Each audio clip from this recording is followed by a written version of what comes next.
शाज़िया साहिबा, अब जंग तो वही होती है कि जो पेपर पे भी आप जीत जाएं। अभी दिफाई तौर पर तो हमने कामयाबी हासिल कर ली है भारत से, अब सिफारती एफर्ट जो हैं उसमें तेजी नजर आ रही है। वज़ीर आज़म अब खुद इसको लीड भी कर रहे हैं। कितनी इफेक्टिव कोशिश है, खास तौर पर तुर्की, ईरान और अज़रबैजान के दौरों के हवाले से बताइएगा। देखिए, इस पूरे जो हमारे पे जो अटैक हुआ और जिस तरह हमने उसे रिटेलिएट किया, एक आजमाइश बहरहाल थी, हम उसमें कामयाबी से निकले। उसने हिंदुस्तान और पाकिस्तान दोनों के लिए कुछ चीजों को बहुत क्लियर कर दिया। पाकिस्तान के साथ दुनिया में कितने ममालिक खड़े हुए हैं और कितनी ज्यादा तादाद में हैं, और पाकिस्तान की सफारती जो हिंदुस्तान की सफारती तन्हाई है उसका क्या आलम है।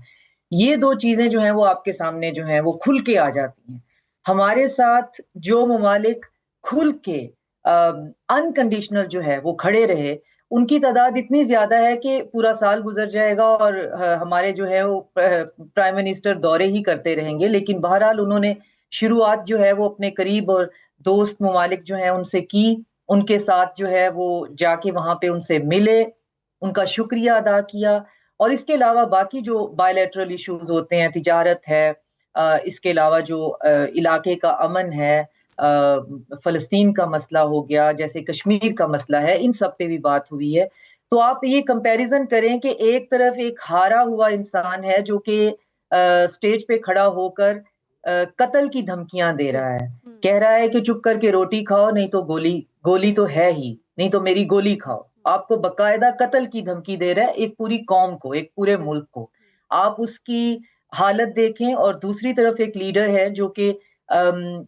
दुनिया में जिस तरह एक लीडर होता है, वो लोगों से मिल रहे हैं, उनका शुक्रिया अदा कर रहे हैं। सुप्रीम लीडर ईरान में उनसे मिले हैं, प्रेसिडेंट से मिल रहे हैं, आज वो आज़रबाईजान पहुंच गए हैं।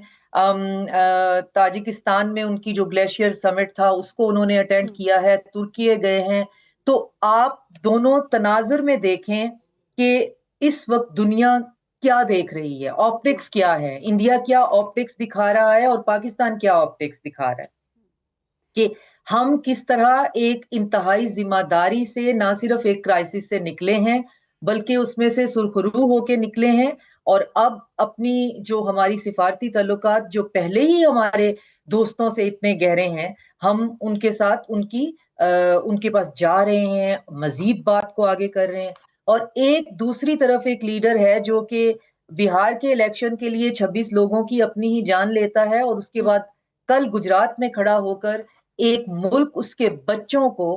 कत्ल की धमकियां दे रहा है और कह रहा है जैसे कोई गुंडा खड़ा हुआ होता है, और साथ में उनको ये बता रहा है, झूठ की कहानियां घड़ रहा है, उनको बता रहा है कि पाकिस्तान का कोई एयर बेस हमने छोड़ा ही नहीं है,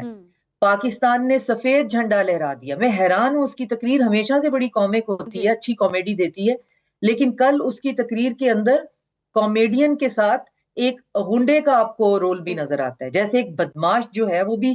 गली मोहल्ले के लेवल का बदमाश जो है, वो एक इंटरनेशनल प्लेटफॉर्म पे खड़ा होकर एक सॉवरन कंट्री को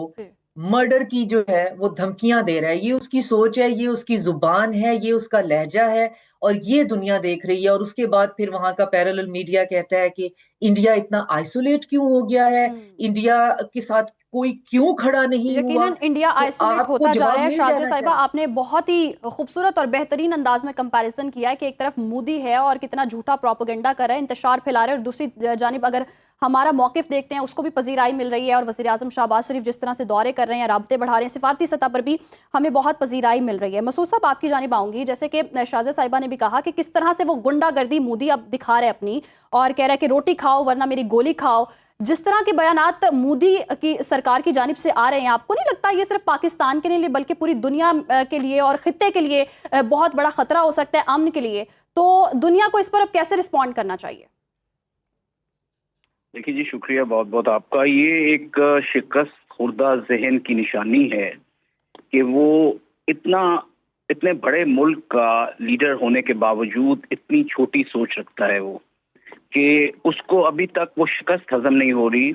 कि जिसके मुतल्लिक उसने शायद ये सोचा हुआ था कि जिस तरह ये लोग पुलवामा में इन्होंने किया था और उसके बाद इनको जो जख्म खाने पड़े थे पाक फिजाइया की वजह से, उसको इन्होंने नैरेटिव के ऊपर चेंज करके इलेक्शन जीत लिए थे। یہ شاید اس دفعہ بھی یہی سمجھ رہے تھے کہ ہمارا نیریٹو اتنا اسٹرانگ ہوگا پہلا حملہ کرنے کے بعد کہ we will get away with anything and everything they want to do, مگر ایسا ہوا نہیں اور ان کو منہ کی کھانی پڑی، بلکہ پوری دنیا نے دیکھا کہ کس طرح سے انہیں ایک عظیمت اور ایک بے عزتی برداشت کرنی پڑی اتنے بڑے ملک کو، کہ ان کی فضائیہ جو ہے تتر بتر ہو گئی، ان کے جو ایکشنز ہیں ان میں ایک آپ کو ان کے نیریٹو میں جو ہے ہم آہنگی نہیں تھی، اور پاکستان نے اس لحاظ سے ایک بڑے تحمل بردباری کے ساتھ نہ صرف ہماری لیڈرشپ نے، ہمارے میڈیا نے اس معاملے کو بہت طریقے سے پیش کیا. تو یہ جو اس کے الفاظ ہیں یہ مجھے مطلب وقت کے ساتھ ساتھ ایک فرسٹریشن والا ایلیمنٹ اس میں بڑھتا جا رہا ہے، اور آگے جو الیکشنز بھی یہ فورسی کر رہے ہیں اور اس میں ہمیں یقین ہے کہ اس کو ایک بہت بڑی مطلب ایک شکست ہوگی. مگر میں یہ سوچنے سے قاصر ہوں کہ اتنے عرصے سے یہ بندہ اس ملک کی حکومت کر رہا ہے اور ابھی تک اس کے مائنڈ سیٹ کو ہم مطلب دیکھتے ہیں کہ اس میں اور زیادہ زہر آتا جا رہا ہے، کہ یہ ایک تو چناکیا کی سوچ ہے جو کہ ان سب کو مطلب بہت پسند ہے اور یہ فالو کرتے ہیں کہ تمام آپ کے جو نیبرز ہیں وہ آپ کے دشمن ہیں. اس وجہ سے پاکستان کی تو حقیقت کو یہ تسلیم نہیں کرتے، اور اسی کی وجہ سے ان کو یہ اس دفعہ بہت ایک بے عزتی کی ان کے لیے سچویشن آئی ہے کہ کسی بھی ملک نے کھل کے ان کا ساتھ نہیں دیا. امریکہ کے ساتھ جو یہ اسٹریٹجک پارٹنرشپ کی بات کرتے ہیں، رشیا کے ساتھ یہ بات کرتے ہیں، کسی بھی گلوبل پاور نے، اینڈ مور سو آپ چائنا کا دیکھیں رویہ، تو چائنا نے بڑا کھل کے پاکستان کو سپورٹ کیا، اور اب ان کو اس بات کا ضرور احساس ہونا چاہیے کہ جس ریجن میں یہ رہ رہے ہیں اس میں چائنا اس وقت ایک بہت بڑی طاقت بن چکا ہے، دنیا کی طاقت بن چکا ہے، لیکن اس ریجن کو کنٹرول کر رہا ہے.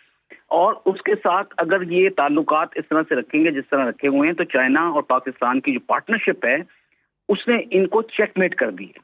انہوں نے ان کو انسرکل کر دی ہے، نہ صرف ڈپلومیٹیکلی بلکہ ملٹریلی. اور دیکھیں گے آپ آنے والے وقت میں کہ اکنامکلی بھی ان کو ضرور یہ اسٹرینگولیٹ کیا جائے گا. دو کہ یہ ایک بہت بڑی مارکیٹ ہے جس کی وجہ سے دنیا ان کے پاس آتی ہے، لیکن یہ اس حقیقت سے ڈیٹیچ ہو رہے ہیں کہ مارکیٹ ہونے کے علاوہ ان کے پاس کوئی اور خوبی موجود نہیں ہے، جس کی وجہ سے دنیا کے کسی ملک نے ان کی آل آؤٹ سپورٹ نہیں کی، اور انہیں ایک بہت اسٹریٹجک شکست ہوئی ہے ڈپلومیٹک لیول پہ. اور الحمدللہ ہم اپنے آپ کو سرخرو کہہ سکتے ہیں. ہمارے پرائم منسٹر جس اطمینان کے ساتھ جا رہے ہیں ملک میں، شکریہ کا، وہ ایک جس طرح آپ نے کہا کہ آپٹکس ہے، اور آپٹکس ہماری بہت خوبصورت آپٹکس ہے اس لحاظ سے کہ ایک ملک جو فاتح ملک ہے اس کا جو پرائم منسٹر ہے، اس کا جو لیڈر ہے، وہ کس نے تحمل کے ساتھ اس وقت دنیا میں پھر رہا ہے اور اپنے پوائنٹ کو نریٹ کر رہا ہے اور پروجیکشن کر رہا ہے اپنے ملک کی ایک بہت رسپانسبل کنٹری کے طور پہ. تو یہ ایک بڑی خوش آئند بات ہے میرے خیال میں. یہ بالکل آپ نے ٹھیک کہا عامر صاحب، آپ نے بالکل ٹھیک کہا کہ پاکستان کا نیریٹو جو ہے وہ پوری دنیا اس وقت بائی کر رہی ہے، اور بھارت اس وقت آئسولیٹ ہوتا ہوا دکھائی دے رہا ہے.